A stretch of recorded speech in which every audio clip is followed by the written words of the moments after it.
Alors, Yalimada tout le monde et bienvenue à ce webinaire. Mon nom est Nishad Dad et je suis le chairman de l'Office de la planification économique du Québec et des Maritimes. Il me fait plaisir aujourd'hui d'animer ce tout premier webinaire en français. Le sujet d'aujourd'hui est sur les investissements en cette période d'incertitude due à la pandémie de COVID-19. Comme vous savez, la pandémie de la COVID-19 a impacté de nombreuses personnes, surtout le Jamaat, à travers le pays, lesquels ont subi des changements drastiques au niveau de leur personnel, au niveau de leur investissement personnel, ainsi que de leur portefeuille. Il est clair que ce changement suscite de nombreuses inquiétudes, ainsi que des craintes pour les futurs investisseurs, mais également de la confusion quant à la suite des choses, en particulier pour les jeunes familles du Jamaat, les retraités, ainsi que ceux qui se rapprochent de la retraite. Il est donc important de s'outiller pour le futur afin de passer cette crise de façon beaucoup plus prudente. Le Conseil national du Canada, ainsi que toutes les institutions centrales, en particulier IPB, ont mis plusieurs ressources en place afin d'informer le Jamaat et de les guider. Localement, IPB est là pour vous aider. S'il y a quoi que ce soit, n'hésitez pas à contacter les membres de IPB. Nous constatons également, juste pour continuer, nous constatons également une augmentation significative des cas de fraude et des tentatives de fraude. Nous demandons au Jamaat d'être extrêmement vigilants en ce temps-ci. Il est important de ne pas donner de renseignements personnels à qui que ce soit. Gardez en tête qu'aucun membre du Jamaati, ni des volontaires, ne vous contacte et pour vous demander des informations, que ce soit votre numéro d'assurance sociale et que ce soit votre compte bancaire. Si vous êtes témoin de ceci, nous vous demandons, s'il vous plaît, de nous contacter ou d'appeler la ligne Access afin que nous puissions vous aider à ce sujet. Cher Jamaat, nous vivons un moment qui est sans précédent pour l'histoire. Dans le message, il y a quelques semaines, du président Conseil national pour le Canada, Amir Ali Kassim Laka, a souligné que notre Jamaat n'est pas étranger à l'adversité. Cette dernière a fait de nous ce que nous sommes aujourd'hui. Et bien que les temps soient plus difficiles, cela passera également. Nous allons donc maintenant introduire nos experts concernant le webinaire d'aujourd'hui. Comme vous savez, le webinaire d'aujourd'hui traitera du contexte économique actuel, comment il impacte nos investissements personnels et comment nous devons y préparer. Nous avons donc le plaisir aujourd'hui de recevoir deux experts en la matière, M. Hicham Bounafa, gestionnaire de portefeuille à la Banque nationale, à la Financière Banque nationale, et ainsi que M. John Lambrinos, qui est planificateur financier également à la Financière de la Banque nationale. Bonjour messieurs, merci d'être présents avec nous aujourd'hui. Bonjour Hicham, merci de nous accueillir parmi vous. Merci. Alors Hicham, dans un premier temps, je vais te présenter. Donc Hicham est titulaire d'un MBA majeur en finance de l'Institut d'études politiques de Paris. Il a également une maîtrise en sciences économiques obtenue à l'Université de la Sorbonne. Hicham a œuvré dans le secteur de la finance à titre de conseiller, placement et de gestionnaire de portefeuille durant les 20 dernières années, où il a réalisé d'importants volumes. À titre de gestionnaire de placement agréé, Hicham offre également à ses clients des solutions de gestion de patrimoine personnalisées uniques qui les aident à atteindre leurs objectifs. Et John est diplômé de la John Molson School of Business ici à Montréal et a obtenu le titre de planificateur financier agréé de l'Institution québécoise de la planification financière. John a œuvré dans le secteur bancaire au cours des 12 dernières années en recevant de nombreuses reconnaissances distinctives dans le cadre de son travail. John a tous les outils pour bien guider ses clients afin d'atteindre leurs objectifs financiers. Finalement, nous désirons rappeler en fait que les propos recueillis aujourd'hui au cours de ce webinaire constituent des avis et des opinions des conférenciers, lesquels ne reflètent pas nécessairement les points de vue de leur employeur ni ceux de leurs partenaires affiliés. Le Jamaat est donc invité à faire ses propres recherches par rapport à ceci. J'invite donc Hicham à faire sa première présentation et au fur et à mesure, nous allons poser les questions s'il y a lieu. Merci Nishad. Bonjour à toutes et à tous. Plus exactement, bonsoir à toutes et à tous. Ça nous fait très plaisir ce soir de vous faire cette présentation concernant justement les investissements en cette période d'incertitude qui nous en sommes sûrs a soulevé beaucoup de questionnements, peut-être des frayeurs, des remises en cause. Et je suis là avec mon collègue et partenaire, John, pour vous expliquer un petit peu le contexte, ce qu'il en est, ce qu'il convient de faire et aussi ce qu'il convient de ne pas faire. Alors, afin de mettre la table, je voudrais d'abord vous faire une brève analyse de ce qui s'est passé au cours des dernières semaines. Je pense que c'est très important. On l'a senti, nos vies ont été changées, bouleversées, pas seulement d'un point de vue économique, mais également d'un point de vue financier. Et donc, c'est important parce que c'est une remise en cause et on se dit, mais qu'est-ce qui s'est passé? On se couche un soir et le monde est d'une certaine manière et on se lève le lendemain et il a radicalement changé. Alors, je vais revenir quelques semaines en arrière. Jusqu'en décembre 2019, tout se passait très bien. L'économie battait son plein. Elle a continué d'ailleurs même au début de l'année 2020 et elle a atteint son apogée très exactement le 21 février 2020. À ce moment-là, tout allait bien, l'économie roulait, les finances allaient, la bourse allait bien. Donc, il y avait une certaine complaisance de la part de tout le monde parce qu'on se disait, ben, ça regarde bien, ça va très, très bien. Mais déjà en décembre 2019, quelque part en Chine, dans une province, Wuhan, il est arrivé un incident. Il y a eu un premier cas d'un virus, d'une personne qui a été touchée par un virus. Et jusque-là, la question était de savoir, bon, si c'était contenu jusqu'à cette personne, il n'y a pas de problème. Mais avant qu'on le sache, tout de suite, ce virus a pris de l'ampleur. Il a pris de l'ampleur, mais d'abord localement en Chine. Alors jusqu'à présent, on le suivait en janvier, on nous parlait, on nous disait, bon, il y a eu tant de cas, maintenant ça arrive à tant de cas.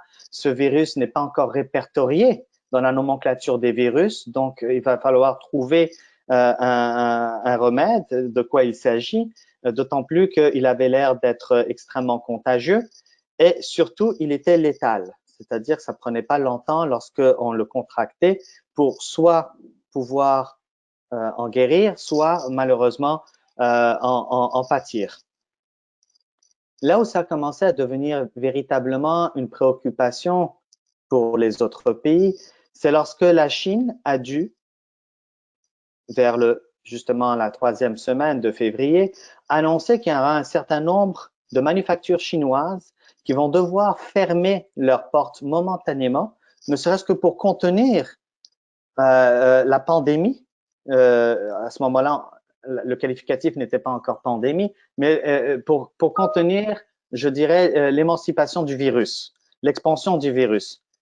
Or, lorsque les manufactures chinoises commencent à fermer, même ne serait-ce que de manière temporaire, ça cause un énormément de problèmes pour le reste de la planète, puisque la Chine est un sous-traitant à l'échelle mondiale de la plupart des grandes manufactures, y compris les manufactures nord-américaines et en l'occurrence américaines et autres de par le monde. À ce moment-là, le problème n'est plus cantonné à la Chine, il devient un problème mondial. Et là, ont commencé les premiers questionnements et c'est par ça que dès le 21 février, la bourse a commencé à fléchir une journée, 2 journées, 3 journées, 4 journées. On est rendu vendredi 28 février. À notre coup de théâtre, les pays de l'OPEP qui devaient se réunir pour décider de renouveler finalement leur contrat, eh bien à ce moment-là ne se sont pas entendus. D'accord? Alors pourquoi? Parce que tout simplement, les deux gros intervenants, à savoir la Russie et l'Arabie Saoudite qui représente les pays de l'OPEP et son allié, la Russie, on les appelle OPEC+, ne sont pas venus à un accord. L'Arabie Saoudite est venue avec l'intention ferme de baisser le niveau de production quotidien pour balancer l'offre et la demande, hein, parce qu'à cause du coronavirus, ben, la demande en termes de besoins pétroliers a commencé à ralentir. À ce moment-là, l'Arabie Saoudite a proposé de réduire et la Russie malheureusement a décliné. et voulant gagner des parts de marché, elle a tout simplement dit à l'Arabie Saoudite, non, on ne veut pas réduire. L'Arabie Saoudite a décidé, dans ce cas, puisque c'est comme ça, eh bien, nous allons augmenter la production. À peine avait-il annoncé qu'ils allaient augmenter la production, tout de suite, les prix du pétrole se sont effondrés et sont passés de 47 $ à 31 $ et ont continué à chuter. Et j'en reviendrai plus tard, c'est quelque chose de très important, d'autant plus qu'aux États-Unis et au Canada, notre économie est extrêmement tributaire du pétrole et surtout du prix du pétrole. D'accord? Donc ça, c'était le premier phénomène qui a fait que les marchés ont été complètement perturbés et ça a été accéléré lorsque le virus a commencé à sortir hors des frontières chinoises. Donc vous vous en souviendrez, l'Iran a commencé à déclarer des cas, l'Italie a commencé à déclarer des cas et ensuite petit à petit, tous les pays de la planète ont commencé à déclarer des cas. Ça, c'est devenu un problème à l'échelle planétaire qui, de toute évidence, allait créer beaucoup de problèmes, puisque si on se basait sur l'expérience chinoise, et peut-être le seul remède pour pouvoir ralentir la propagation de ce virus, eh bien, c'est de procéder à un confinement des populations. Et ça, c'est d'autant plus important qu'une population active, le consommateur, lorsqu'il est confiné, eh bien, ça pose un gros problème. Et ça ne s'est pas tenu juste au confinement du consommateur, puisque ensuite, petit à petit, tous les pays ont décrété que même les entreprises, les business, qu'ils soient grands ou petits, devaient fermer leurs portes de manière à contribuer collectivement à l'éradication de ce virus. Alors, d'un côté, vous avez les producteurs, d'un côté, vous avez les consommateurs qui ne sont plus présents dans le tissu économique. Ça pose un énorme problème. On n'a plus d'économie. On n'a plus d'économie locale, on n'a plus d'économie à l'échelle nord-américaine, on n'a plus d'économie mondiale. Donc, c'est une paralysie énorme. Et pourquoi c'est important? Parce que du jour au lendemain, on est passé d'une période de 10 ans de croissance, depuis, n'est-ce pas, la dernière grosse crise, qui était une crise financière de 2007 à 2009, mai 2009, donc de fin 2007 à mai 2009. On a eu une période de 10 ans, 11 ans, de très forte expansion. Expansion économique, expansion financière, donc qui s'est reflétée au niveau de la bourse, où les indices ont extrêmement bien performé, les portefeuilles ont extrêmement bien fait. Et du jour au lendemain, on se retrouve dans une situation où l'économie arrive à un frein et un frein net.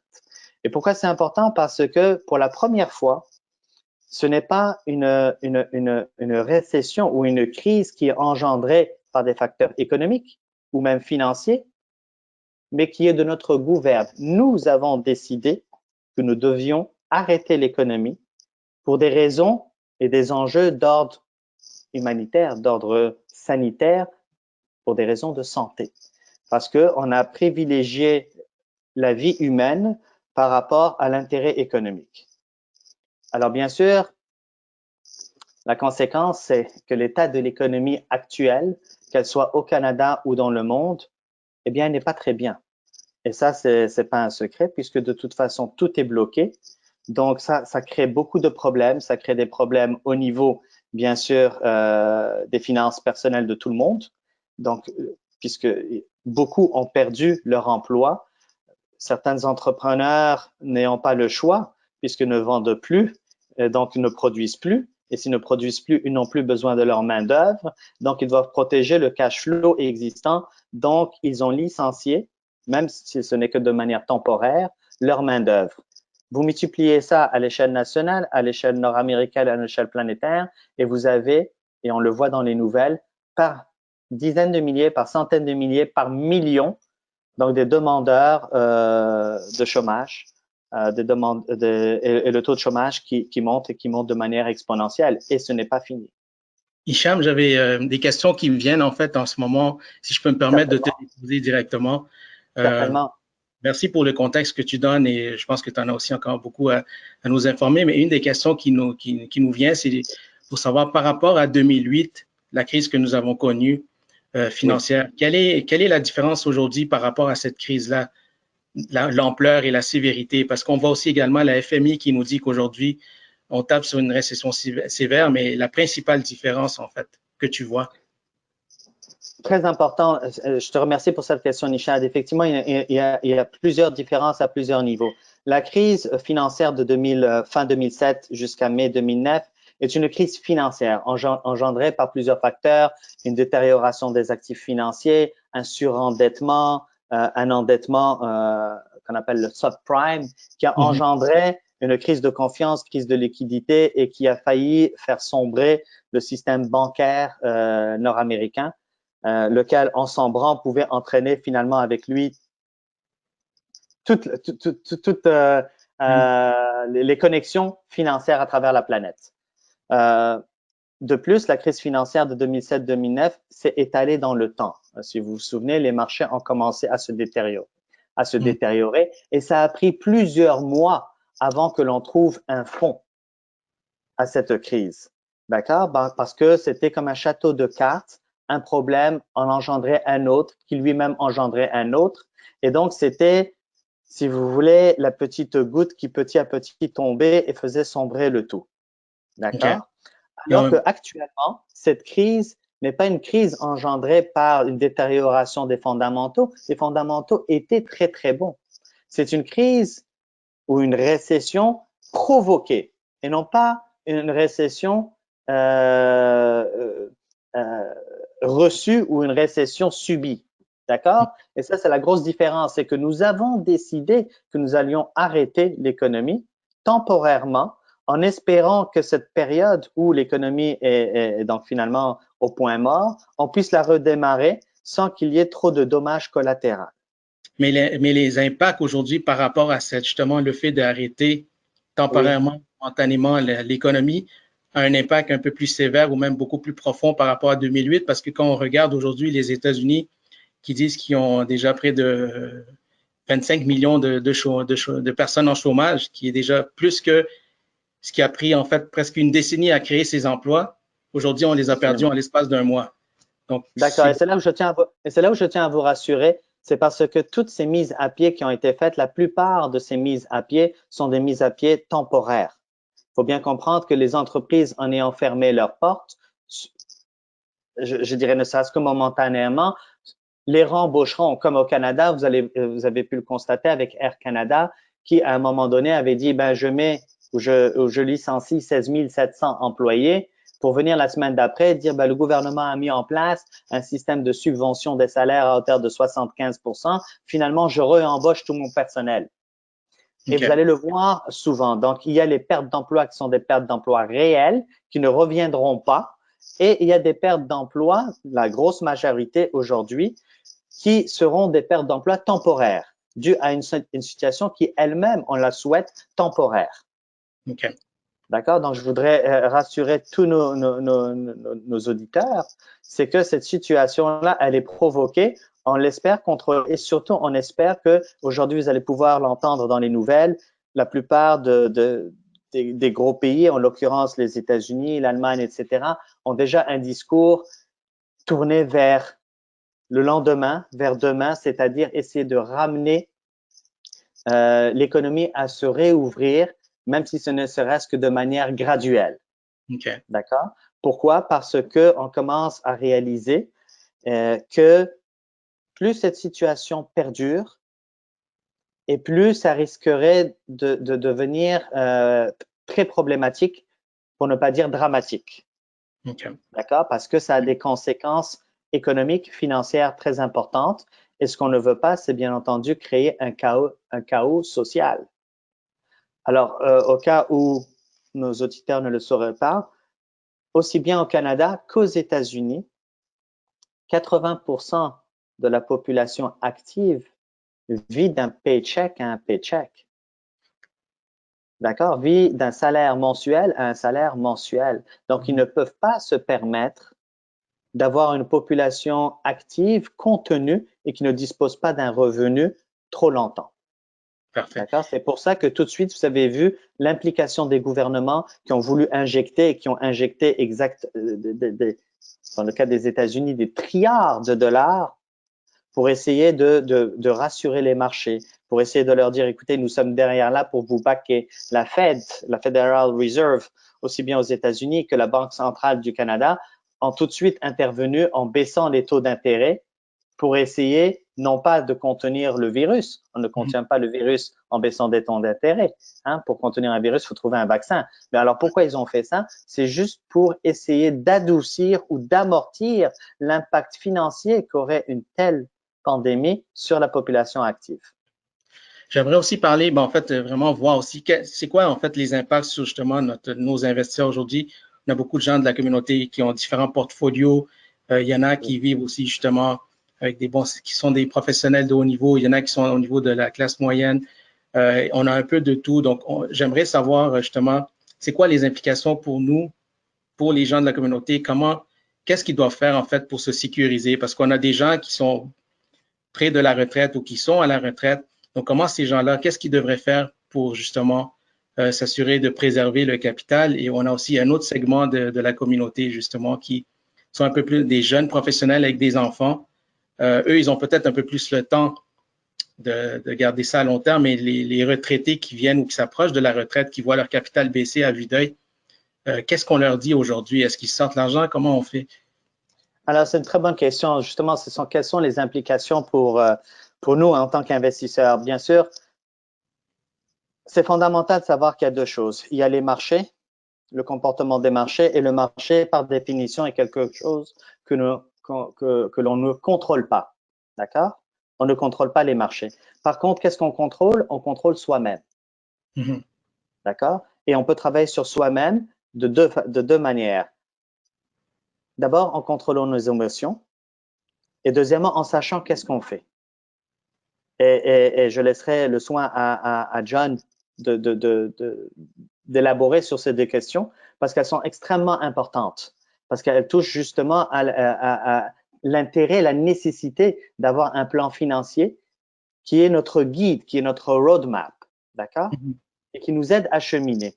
Mais en ce qui concerne les marchés, la première chose à faire, c'est de ne pas, comment dire, perdre le contrôle, c'est-à-dire de ne pas avoir peur, de ne pas paniquer, parce que lorsqu'on panique et lorsqu'on devient trop émotionnel, bien entendu, cela crée ou ça nous amène à prendre de très mauvaises décisions. D'accord? Et donc, pour éviter de paniquer, il faut regarder et essayer de comprendre le contexte économique. Qu'est-ce qui s'est passé? C'est pour ça que j'ai tenu à en parler. Qu'est-ce qui s'est passé? Quelles sont les implications et quelles sont les chances que nous avons de revenir, que les choses puissent se rétablir? Et c'est pour ça que j'aimerais rassurer nos auditeurs. Les crises, on en a eu énormément. D'accord? Sur le dernier siècle, on a eu plus de 12 crises financières majeures. On a eu 2 guerres mondiales. On a eu des dépressions. D'accord? Une très forte dépression, celle de 1929 jusqu'à 1932. On a eu énormément d'événements et pourtant, les marchés ont continué, sont passés à travers, etc. Et le rendement moyen des marchés nord-américains a été de 10% par année en traversant toutes ces crises-là. Donc, c'est pour ça que des fois, il faut savoir relativiser les choses et surtout éviter de prendre des décisions lorsque le marché baisse et que vous paniquez. Vous pourriez être amené à vendre ou à décider de « Ah, mon Dieu, je vais tout perdre, je vends » et vous vendez malheureusement au plus mauvais moment. OK. Et est-ce qu'ils ont…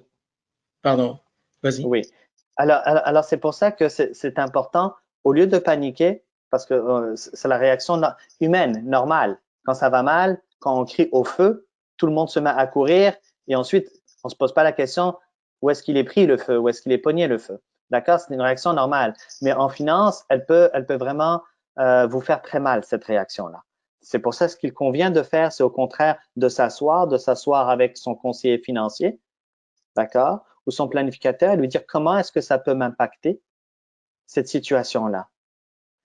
D'accord? Est-ce qu'il y a un moyen de protéger mon capital? Et si oui, comment le faire sans mettre en péril le potentiel de rebondir? Parce que vous comprenez, souvent, lorsque vous voulez protéger un portefeuille, vous vous dites, mais je vais me débarrasser de mes actifs les plus à risque. Mais il se trouve que vos actifs les plus à risque sont aussi ceux qui sont les plus à même de rebondir lorsque le marché repart. Donc, ce qu'il convient de faire lorsque vous avez des actifs et que votre portefeuille baisse, et ça a baissé pour tout le monde, c'est de regarder dans un contexte tel que celui que nous vivons aujourd'hui, quels sont les actifs qui, s'il y a une reprise et il y aura une reprise, pourront vous amener à rebâtir votre patrimoine le plus rapidement. Et donc, s'il y a des ajustements ou ce qu'on appelle des arbitrages à faire, c'est à ce moment-là qu'on le fait. Okay. D'accord? Mais la réaction de paniquer, se dire moi je sors complètement du marché, est une très mauvaise réaction parce que finalement, qu'est-ce que vous êtes en train de faire? C'est de vendre lorsque le marché est au plus bas, qui entre nous, c'est le moment où vous avez un minimum de risque sur le marché parce qu'il est déjà très bas. Est-ce que le monde ne réalise, pardon? Non, vas-y. Désolé. Est-ce que le monde ne réalise pas, c'est que quand les marchés sont très, très hauts et ils cavalent en haut et que tout le monde est complaisant et heureux, mais plus les marchés montent et plus le risque financier est élevé parce qu'on est déjà très, très haut. Vous comprenez? Donc, c'est pour ça que c'est très important. Et il faut relativiser. Pourquoi? Parce que les marchés, en règle générale, on pense toujours que, mon Dieu, ça va descendre, ça ne va plus rebondir.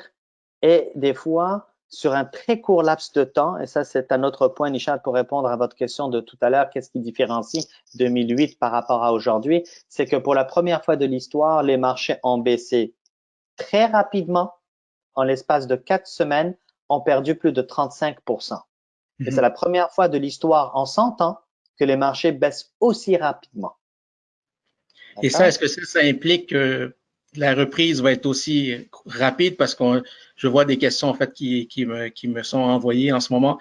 Je vais aller peut-être dans un terme un peu plus technique. On parle des fois de reprise en V ou en U-shape. Le U-shape, oui. Donc, oui. Des fois, on parle de soi. Donc, je te laisse un peu là-dessus nous guider. Absolument. Alors, effectivement, à chaque fois qu'il y a une très forte correction, une récession comme celle-là, on se pose toujours la question, OK, est-ce que le rebond va être un rebond rapide ou pour reprendre votre terminologie, qui est la bonne terminologie, est-ce que ça sera V-shaped recovery? Ça veut dire une reprise en forme de V, c'est-à-dire ça a baissé puis ça reprend, ou est-ce que ça sera un U, d'accord? C'est-à-dire que le marché a baissé et puis il y aura un petit creux pendant un certain temps et puis ça repart. Et le pire des scénarios, c'est bien sûr un L. D'accord? Ça a chuté, puis ça reste et ça reste pendant très longtemps. D'accord? On a eu une fois dans l'histoire ce cas de figure, donc pendant la grosse dépression, mais la plupart du temps, et encore on s'attend aujourd'hui, compte tenu de ce que nous avons comme contexte et comme indication, que ça sera très probablement une reprise en U et non pas en V. Ça, c'est mon point de vue. Pourquoi? Parce que il y a eu des dommages collatéraux quand même à cette récession. D'accord? On ne coupe pas une économie et on s'attend à ce qu'elle reprenne immédiatement après. Il y aura une période graduelle de reprise. Et c'est tout à fait normal parce que vous pouvez en tirer les conclusions vous-même. Parce que, en définitive, si vous me le permettez, je vais vous dire, l'économie et la finance n'ont pas besoin d'être compliquées. D'accord? C'est souvent une question de bon sens. Et le marché financier ne fait que refléter la réalité économique. Il finit toujours par la refléter. Il peut s'emballer, il peut aller trop rapidement à la hausse, il peut aller baisser de manière prononcée, mais finalement, on revient toujours aux fondamentaux. Et qu'est-ce qui se passe aujourd'hui? Vous avez beaucoup de monde qui n'ont pas d'emploi, d'accord? Vous avez des entreprises qui ont fermé leurs portes. Il y aura très probablement des entreprises qui, malheureusement, ne s'en remettront pas. Et il y aura des entreprises qui, avec l'aide et les soutiens des gouvernements des différentes, vont reprendre. Et elles vont reprendre de manière graduelle. Pourquoi? Parce que la reprise se voudra graduelle. C'est une question de bon sens. Si demain et après-demain, on vous dit, bon, écoutez, regardez, finalement, on va vous autoriser à aller retourner à l'ouvrage, pensez-vous que le monde va commencer à voyager dès demain, va aller dormir dans les hôtels dès demain, va se ruer dans les cinémas, va se ruer dans les événements sportifs? Non. tant qu'on n'a pas contenu complètement le virus, que le risque de propagation ne part pas, à ce moment-là, il y aura toujours ce risque. D'accord? Et Oui. j'avais une autre question aussi qui me vient en fait par rapport toujours à ça. Est-ce que, bon, de plus en plus, là, on a le gouvernement a mis beaucoup d'argent en ce moment et il aide beaucoup la population. Oui. Si je peux me permettre l'expression, c'est un robinet ouvert. Et tôt Oui. ou tard, en fait, ça va nous rattraper et le gouvernement, soit il va nous faire payer sous forme d'impôts, soit sous forme de taxes au niveau des produits de consommation ou l'inflation. Donc, comment Oui. vous voyez ça un peu par rapport euh, à la situation actuelle, ça, de une. Et l'autre question qui touche aussi également les investissements, c'est le prix de l'immobilier. L'immobilier, en fait, ça a chuté drastiquement, mais Oui. aussi avoir un peu votre point de vue là-dessus, là, serait bien apprécié. Certainement. Ben, la première question, elle fait référence, bien sûr, au niveau d'endettement exponentiel et accru des gouvernements. Tu disais un robinet ouvert, oui. C'est parce que les gouvernements ont compris que il fallait choisir entre le moindre mal. Parce que vous comprenez que pour le gouvernement, un endettement aussi massif, ça hypothèque 2-3 générations à venir. D'accord? Au Canada, on a tablé sur un endettement de plus de 130 milliards de dollars, ce qui explose le déficit précédent qui était à 57 milliards. Donc, on a mis, comme vous diriez, Nishad, on a mis le paquet. On a mis le paquet. Pourquoi? Parce qu'on s'est dit, ça serait un moindre mal que de ne rien faire. Parce que si on ne fait rien, ça va être l'effondrement total de l'économie canadienne. D'ailleurs, au niveau du GDP, de la croissance, au niveau du deuxième trimestre, vous le verrez par la suite, l'économie canadienne pourrait ralentir entre 20 jusqu'à 30 %. Donc, une contraction de 30 % du GDP, c'est similaire aux contractions lors de la Grande Dépression. D'accord? Mais la différence, c'est que ça, c'est d'une manière contenue. Et au fur et à mesure que notre économie se rouvrira et que les entreprises recommenceront à vendre et que le consommateur reviendra, vous allez voir, et la bourse va anticiper ça, vous allez voir une reprise, mais également une reprise énorme. Et il viendra un trimestre, un Q3 ou un Q4, où on dira, ben là, le GDP vient de monter de 20 %, record historique. Et la bourse repartira et repartira très fortement. Donc, le niveau d'endettement des ménages, oui, c'est problématique. Nous, on le considère, d'autant plus qu'il se couple à l'endettement des États est couplé à un endettement des ménages qui est quand même relativement massif. Il faut le dire. Le niveau d'endettement des ménages canadiens n'a jamais été aussi élevé puisqu'il s'établit à 157, voire 160 % du revenu disponible des ménages.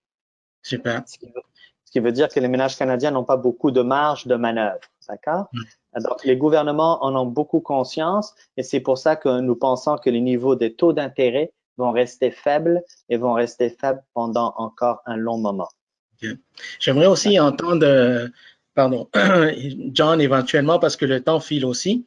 On va mettre aussi John un peu s'il peut, il peut nous mettre son écran à l'écran. Mais juste avant d'aller à John, j'aimerais juste vous entendre en fait par rapport au prix de l'immobilier, comment vous voyez ça, puis on pourra rediriger aussi les questions à John par rapport à la planification un peu plus à long terme en fait.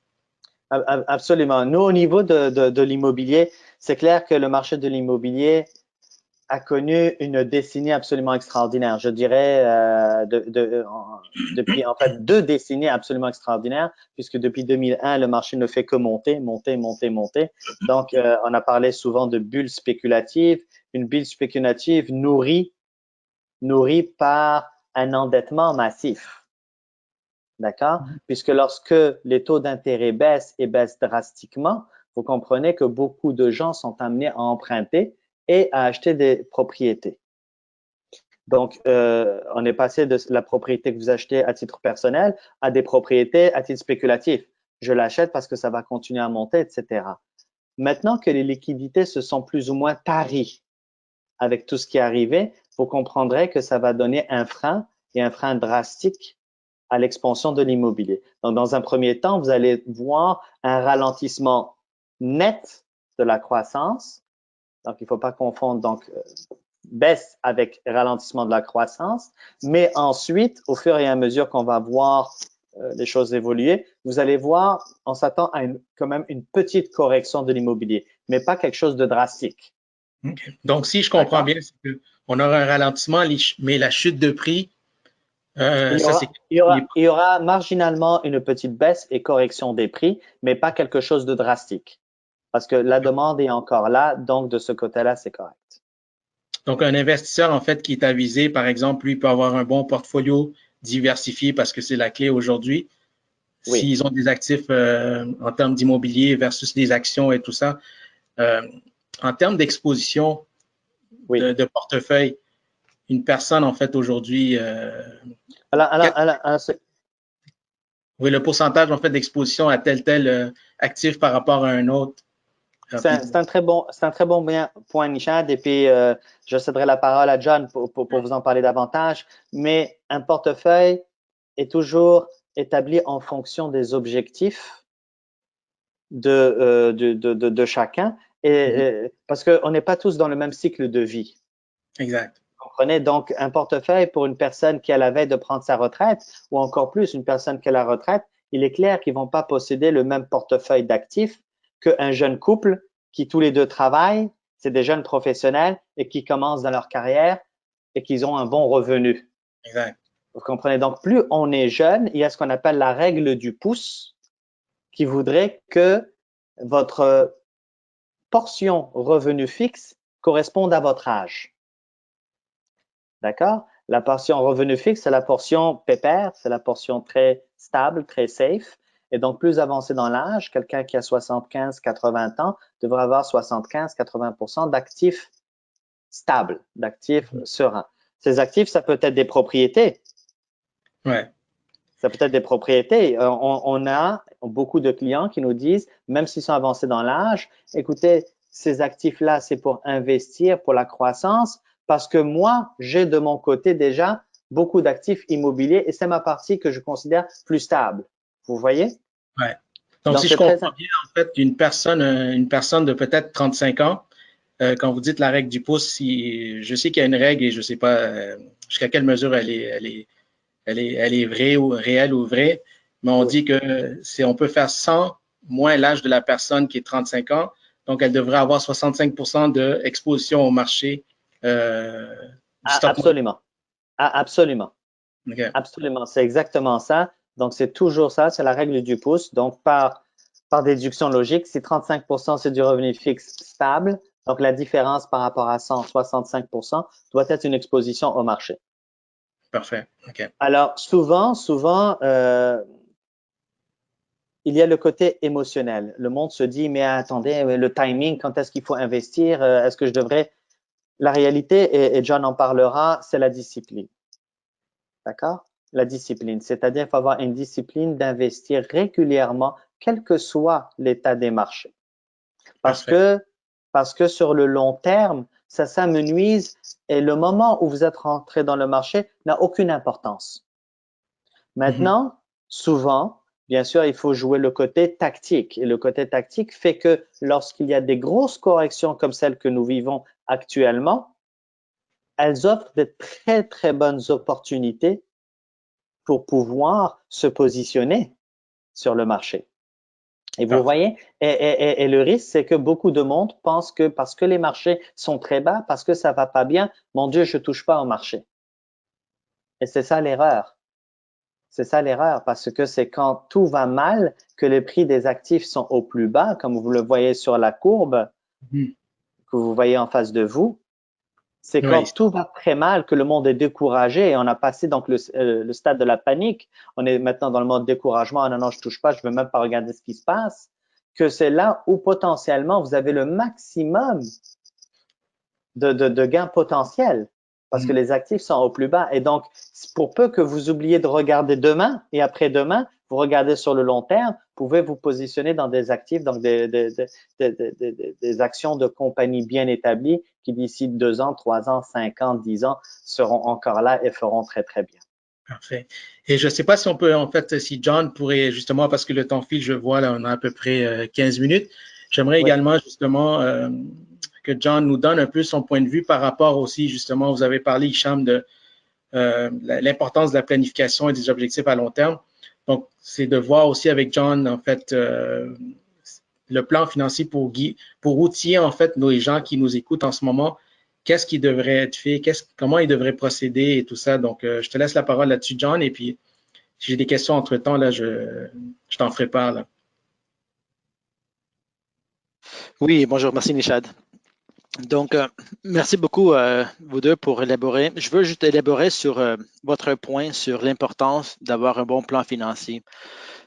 Donc, nous allons commencer au début et vous guider étape par étape pour comment bâtir votre propre plan. Donc, notre équipe existe depuis 20 ans à la Financière Banque nationale et on a vu plusieurs périodes de volatilité.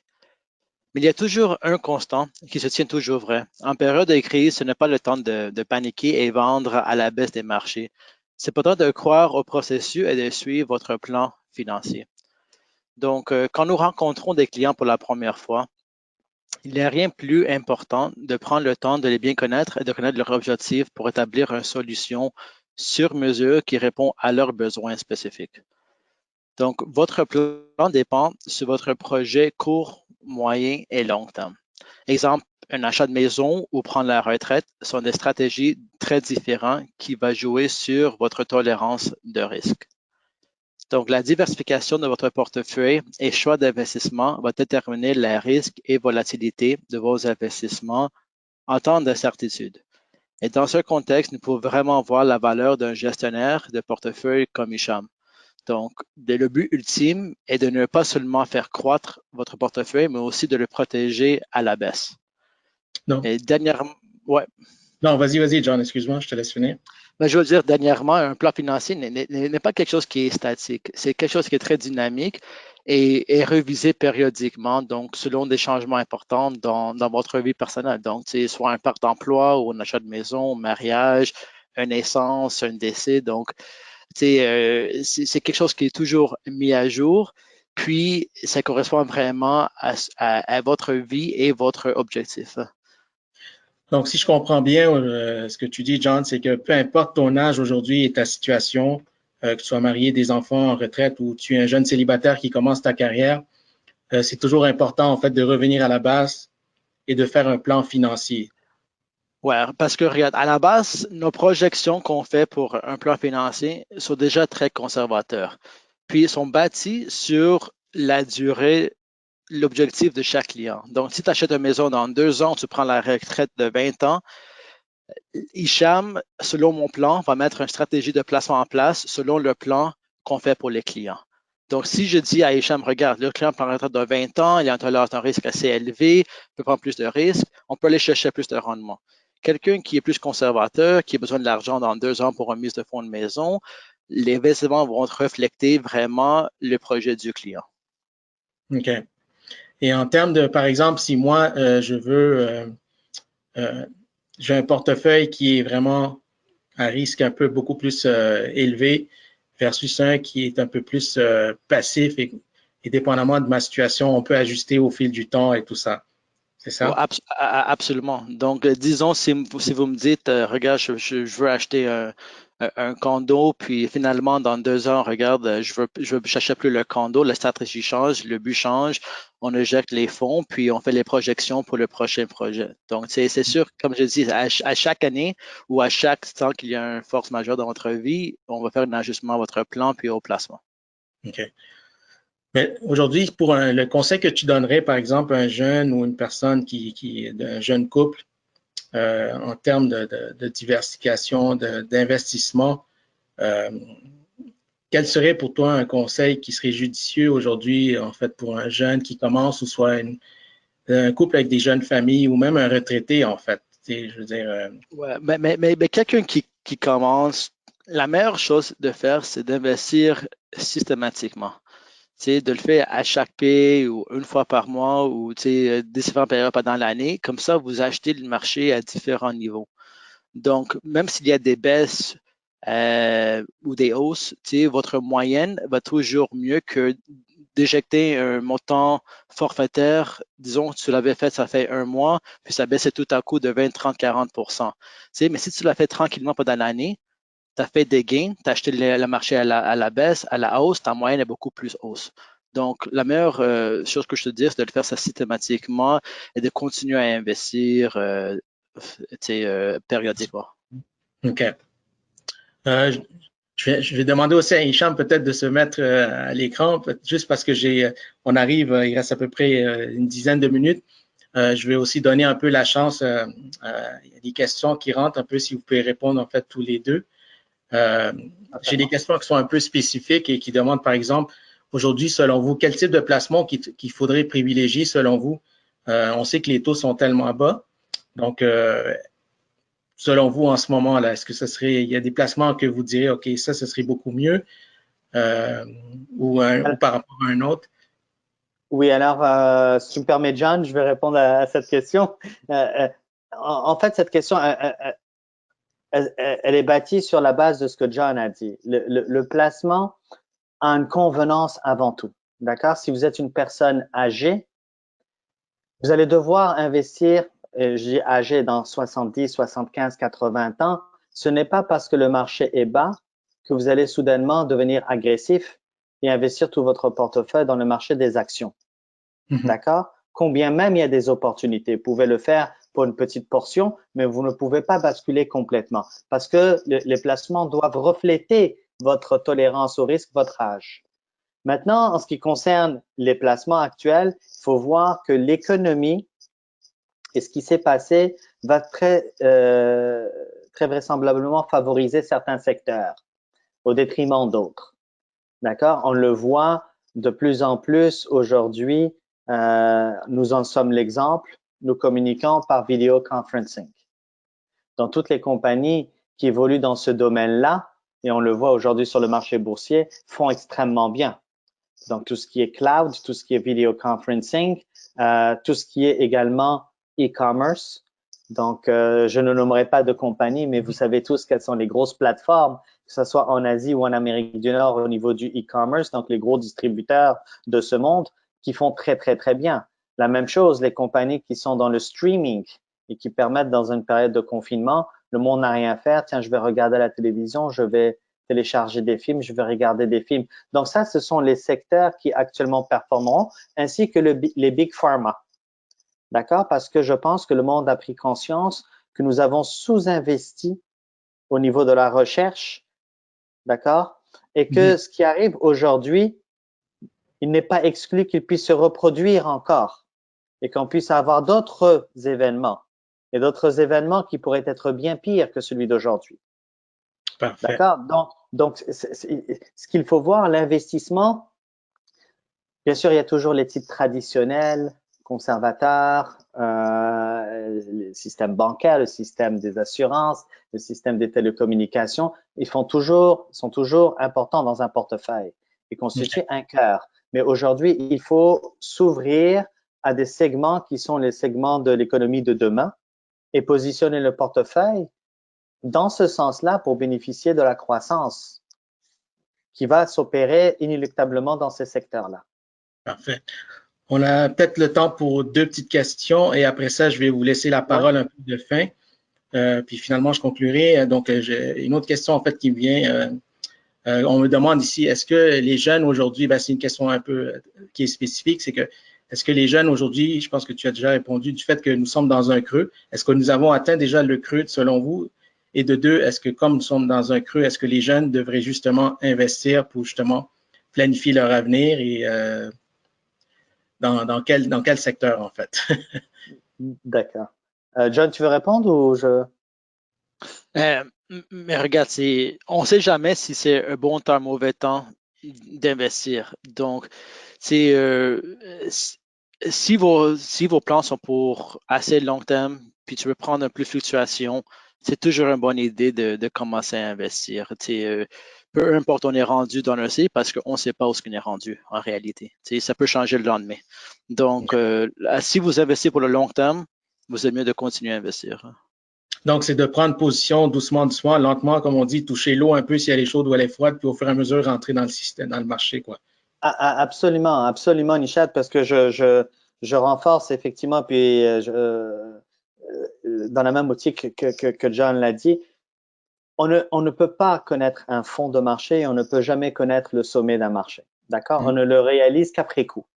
Parce que si on le savait tous, on serait tous millionnaires, n'est-ce pas? Parce qu'on rentrerait toujours au plus bas et on sortirait toujours au plus haut. Par contre, investir aujourd'hui, c'est investir 30-35% plus bas que ça l'était il y a 3 mois. C'est déjà une très bonne chose en soi. Donc, on peut déjà graduellement, sans trop s'inquiéter, sans aucune inquiétude, se dire, ben, je peux déjà commencer à me positionner et avoir, comme tu le dis, Nishad, à juste titre, un pied dedans.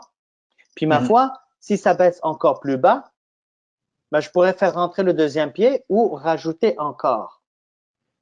Et si ça remonte, ça ne me dérange pas de payer des actifs encore plus haut, mais je suis sur une phase ascendante. Donc, au moins, vous serez déjà positionné. Mais ensuite, et je pense que c'est ce qui est le plus important, comme John le soulignait, c'est la discipline que vous allez acquérir dans le processus d'investissement. Parce que vous pouvez être sûr que d'ici 5, 10 ans, 15 ans, les marchés seront bien plus élevés qu'ils ne le sont aujourd'hui. OK. J'ai également une question ici, je pense je vais la poser parce qu'elle m'est posée 3 fois en ligne. Je ne sais pas si c'est une coïncidence. On va conclure là-dessus. C'est si la personne a un projet d'acheter une maison, est-ce qu'elle doit attendre? C'est une question qui est très spécifique, mais comme je vois qu'elle est récurrente, j'aimerais la poser là.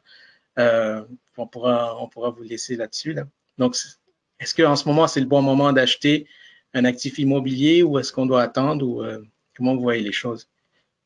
Ben moi, je vous dirais, ça dépend encore de votre besoin et qu'est-ce que vous allez en faire. Si c'est une absolue nécessité pour vous loger, à ce moment-là, je vous dirais, il vaut mieux, vous n'avez pas le choix, vous devez y aller. Mais si vous avez le luxe, entre parenthèses, d'attendre, je pense qu'il est préférable d'attendre encore. Parce qu'on est encore en haut et on ne sait pas quelles sont les conséquences de tout ce qui arrive et le marché pourrait connaître des faiblesses dans les semaines, voire mois à venir. Surtout qu'il y a encore beaucoup ce qu'on appelle de vacant properties, d'accord? Donc, l'offre est très importante parce que les promoteurs immobiliers ont construit beaucoup de condos qui sont vides. Donc, quand l'offre est déjà très importante et que la demande n'est plus vraiment là, ou la demande a peur, eh bien, c'est clair que les prix de l'immobilier faiblissent. Donc, on peut attendre encore. Parfait.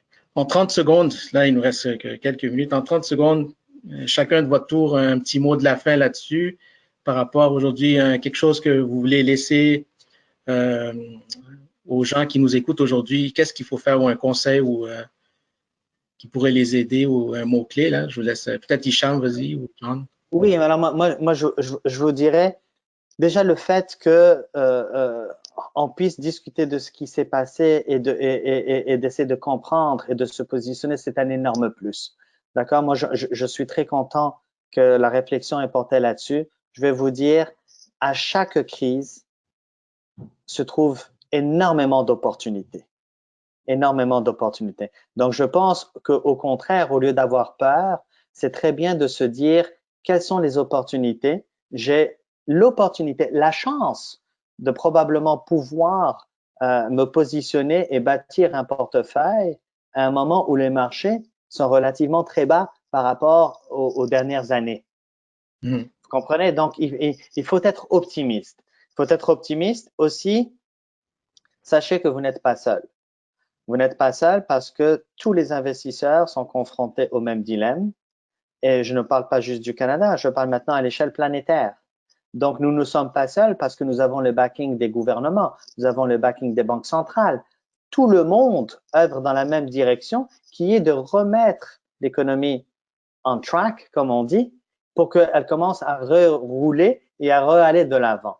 Donc, c'est vraiment sur un message d'optimisme et de réelle confiance que je vous dis, ne vous inquiétez pas, on aura des meilleurs lendemains. Parfait. Merci, Hicham. John, je te laisse un petit mot avant que je conclue aussi. Oui, exact. Donc, je suis complètement d'accord avec Hicham. Donc, l'objectif est de ne pas paniquer maintenant, de ne pas tout vendre, de vraiment regarder pour les opportunités, d'acheter, puis reprendre la croissance des marchés parce que souvent, quand le marché rebondit, ça va dépasser le haut d'avant. Donc, peut-être c'est un bon temps de trouver des opportunités dans le marché. Parfait. En tout cas, messieurs, je vous remercie énormément de votre temps. C'est très apprécié. Avant de conclure, sur une phrase en fait que j'aimerais vous citer, en fait un extrait du message de Maulana Nazer Imam qu'il avait fait en 2008 dans le cadre du Peterson Lecture, dont je cite. Donc, même si vous n'avez rien dans vos poches et simplement que des habits et des chaussures à porter, mais si vous avez un esprit bien éduqué, cela vous permettra de saisir des opportunités de la vie et de recommencer à nouveau. Donc, ce que je veux que vous reteniez en fait de ça, c'est qu'on a parlé d'investissement aujourd'hui, mais c'est important de s'investir en soi, de parfaire ses connaissances, de profiter en fait de ce moment-là pour prendre peut-être des cours en ligne. Les universités en ce moment offrent énormément de cours en ligne, donc allez chercher ces connaissances pour ce que par la suite, lorsque les choses devront revenir à la normale, nous aurons les expertises qu'il faut afin de nous démarquer et de revenir encore plus fort. Donc, je pense que Azimam l'a bien souligné. Alors, encore une fois, j'aimerais vous remercier tous d'avoir participé ce soir pour le webinaire et on espère que cela a répondu à vos questions. Alors, merci encore et bonne soirée à tous. Yali Madad.